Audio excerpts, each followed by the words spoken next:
player who was never meant to be the first choice. A player who entered Team India only as a backup opener, filling the empty space left behind by Sachin Tendulkar. But that single opportunity, he turned it into the biggest moment of his life. The day he walked out to open the innings, no one really expected anything special from him. But as the match unfolded, that same face was transforming into Indian cricket's next superstar. His name was Virender Sehwag. And this is the story of his first ODI century. A century that didn't just win India a match, it rewrote the mindset of openers across world cricket. Yes, he came in Sachin's place, but with his batting, he drew a line so bold, so fearless that no one has been able to erase it even today. So let's begin. India, New Zealand and Sri Lanka were playing a triangular series. Sachin Tendulkar had been ruled out due to injury, and back then there was a simple belief among Indian fans. If Sachin wasn't playing, hopes from the rest of the team were limited. Sourav Ganguly was the captain, and in front of him was a massive dilemma. Who would open the innings in Sachin's absence? That's when Dada's eyes turned to a middle-order batter from Delhi, Virender Sehwag. Because even in the middle order, Sehwag didn't play cautiously. He played aggressively, instinctively, without fear. But as an opener, things hadn't gone well initially. In the first 5 matches of the series, Sehwag failed to make an impact at the top.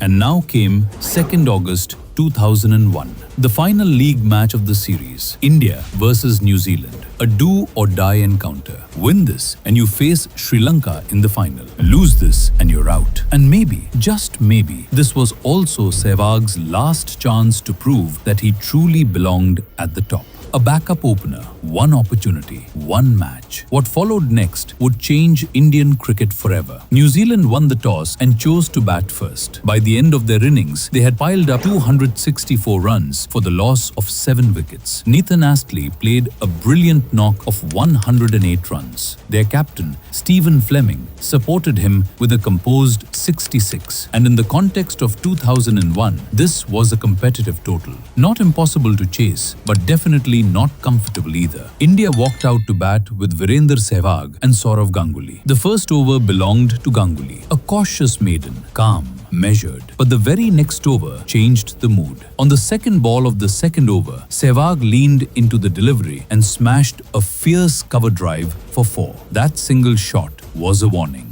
A clear message. Today, no Kiwi bowler was safe. Sehwag wasn't in the mood to spare anyone. And it was this very style that later earned him a famous description. Sehwag doesn't hit the ball, he drags it. In the 4th over, on the 3rd delivery, Sehwag produced a beautiful flick through mid-wicket. Another boundary. Pure timing. Now came Daryl Tuffy, known for extracting sharp bounce. One ball rose awkwardly. Sehwag adjusted instantly. A controlled flick. 4 more runs. From the non-striker's end, even Ganguly couldn't hold back his appreciation. By now, Sehwag's eyes were locked onto the pitch. He had read it. He had mastered it. And the result showed up in the next over. Kyle Mills, famous for his swing, came on to bowl the 6th. What followed was unforgettable. Sehwag tore into him. 4 consecutive boundaries. And not a single fielder had time to react. The ball wasn't travelling. It was firing across the turf like bullets. The beast inside Sehwag had awakened, and now he was batting at full force. After 10 overs, India were 58 without loss. Ganguly, 33 balls, just 13 runs, playing anchor. Sehwag, 27 balls, 44 runs, with 10 boundaries, which meant 40 of his runs had come purely from force. But the real storm was yet to arrive. At the start of the 11th over, Tuffy tried to provoke him. He smirked and said, "Today's your lucky day. You're just a slogger." That was all it took. Sehwag's eyes hardened. Something snapped. He responded the only way he knew how. 4 consecutive boundaries. Again, each shot flying at terrifying speed beyond the rope.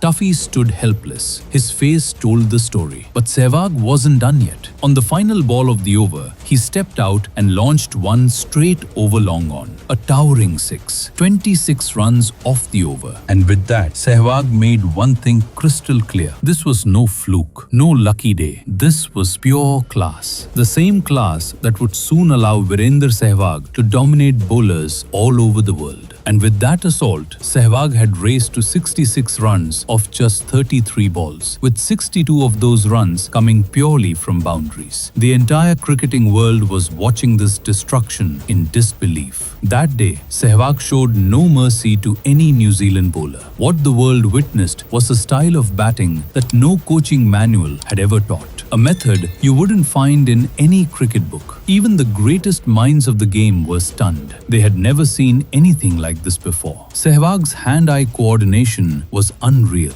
something that simply didn't exist in batters until then. Fast bowlers or spinners, it didn't matter. Everyone was treated the same. Cut shots, pull shots, straight drives, cover drives. Every shot carried Sehwag's signature. Raw, fearless, instinctive. The entire stadium echoed with chants of Sehwag, Sehwag. And even a sharp tactical captain like Stephen Fleming looked completely helpless that day. Out of ideas, out of answers. Then came the moment everyone was waiting for. On the final ball of the 23rd over, Sehwag pushed the ball for a single and brought up his maiden ODI century. The entire stadium rose to its feet, a standing ovation for a young man who had just rewritten expectations. Sourav Ganguly walked up to him and wrapped him in a tight embrace. It wasn't just joy, it was pride. Because it was Ganguly himself who had taken a middle-order batter and trusted him as an opener. Sehwag reached his 100 in just 69 balls, with 19 fours and 1 6. India's score stood at 143. Ganguly, at the other end, was still on 40 runs. On the first ball of the 24th over, Sehwag was finally bowled. But by then, the damage was already done. He had played an innings that all but sealed India's victory. India now needed just 122 runs to win, a target they chased down comfortably, losing only 3 wickets. India were through to the final. But Sehwag's innings was never just about one match. That knock gave India something far bigger. An opener who would go on to win countless matches for the country. An opener who would later play key roles in India's triumphs at the 2007 T20 World Cup and the 2011 ODI World Cup. So this was the story of a man who came in to open as a replacement for Sachin Tendulkar, but proved one thing loud and clear. Indian cricket didn't get a new Sachin that day. Indian cricket got a new Sehwag. Now tell me, how many marks out of 10 would you give this innings? Drop your rating in the comments. And don't forget to subscribe to the channel because the next story is already on its way.